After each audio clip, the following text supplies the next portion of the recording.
ginawang kwarto yung puno. Naku Yarina, dito sa may Zobel Rojas ng Manila ay may naispatan dito sa puno. Ginawang kwarto, ito yung matindi. So nagkaroon dito ng massive clearing operation. Itong lugar na to sa Zobel Rojas, papuntang Onyx, ito yung matinding linis talaga na kailangang aksyonan. Talagang yung bangketa dito, matindi yung mga obstruction. Tara, tingnan natin ang sitwasyon ngayon sa Zobel Rojas, Manila naman. Teka ba, nandito na tayo sa Manila. Sa kabay ng bangketa, ginawang squatter area.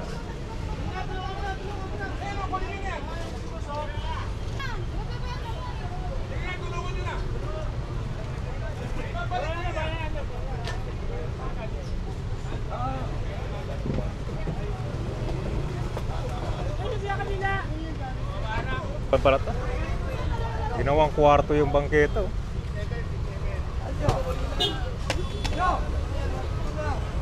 Ayun o, pinaklas na. Grabe pala ito, no? Grabe yung dugyot dito.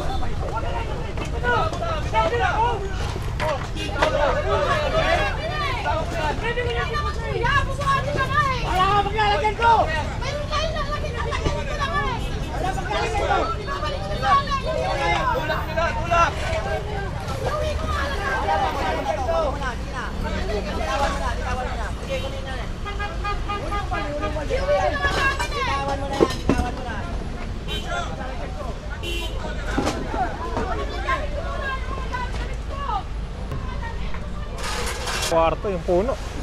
Matindi pala ito. Ayan o.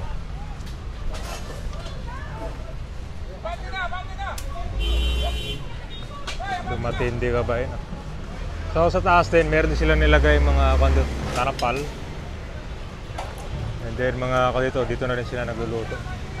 Ayan o, may nakatago pa dyan.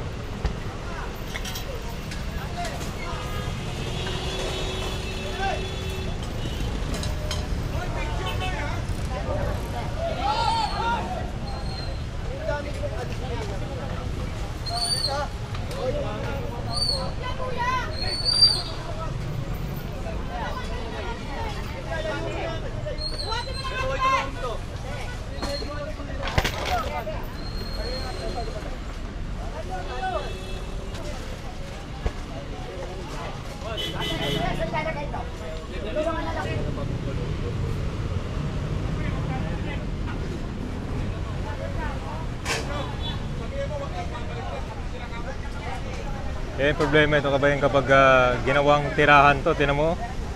May mga ipis na saka kon dito. May mga uod, no? Grabe ka dugyot yung ginawa dito sa bangketa.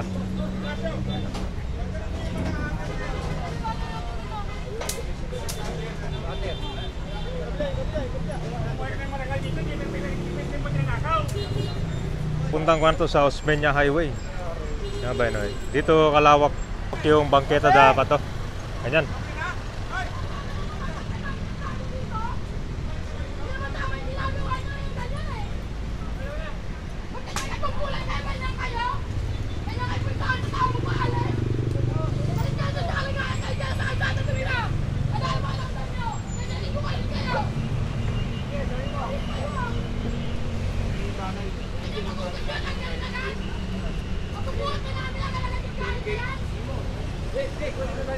Kilos, kinarga na yung mga gamit dito.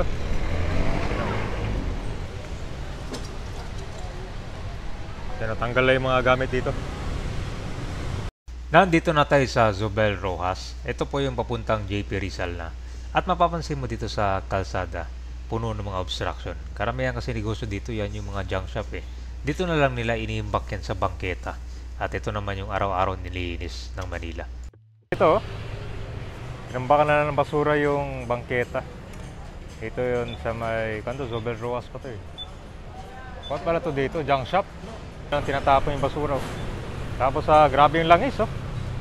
Wala nang madaanan yung mga tao dito. Diba, ganyan ka dugyot. Hanggang dito sa may bangketa na yan oh. Diba? Daming harang yung bangketa. Tinatagalan rin pa yung basura dito sa Center Island.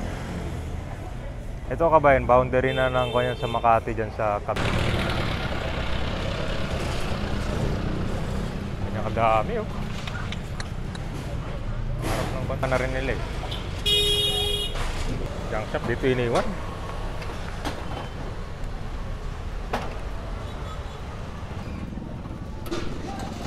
Ginawang basuran yung harap oh.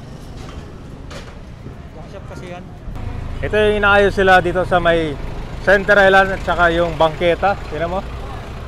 Tinatanggal na yung mga tarapal din sa kabilang side.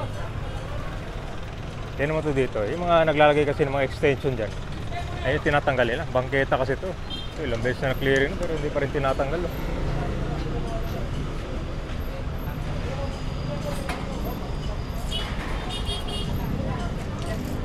Yung tarapal. Wala yan. Naalis sila yan para hindi na tataas.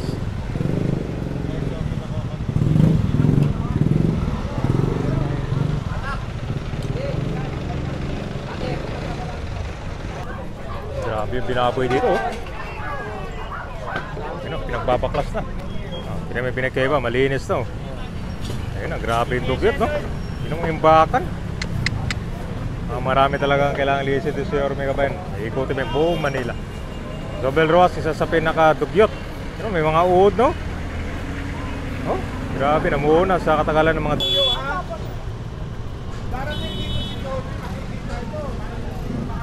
grabe ito, malupit oh. Forklift po. Hindi daw nila inalis yan. Papadala natin sa bahay ni Salomo to. Ano to sir? Forklift? Ano sir? Panghakot ng coke? Oo. Sira eh. Sira to? Hindi mo pamaneho. Pamaneho si Alon. Naku, pag ikakarga to sir, naku, yari. Nasa kon pa oh. Crossing. Grabe pala ka-dugyot dito kabayan no? Alas buong ko yata, bangketa at kalsada dito. Puno ng mga latak. Anong kalsada to? So nandito na tayo sa Onyx. Kali na tayo dun sa Zobel Rojas. Alas buong bangketa yata dito, may mga obstruction.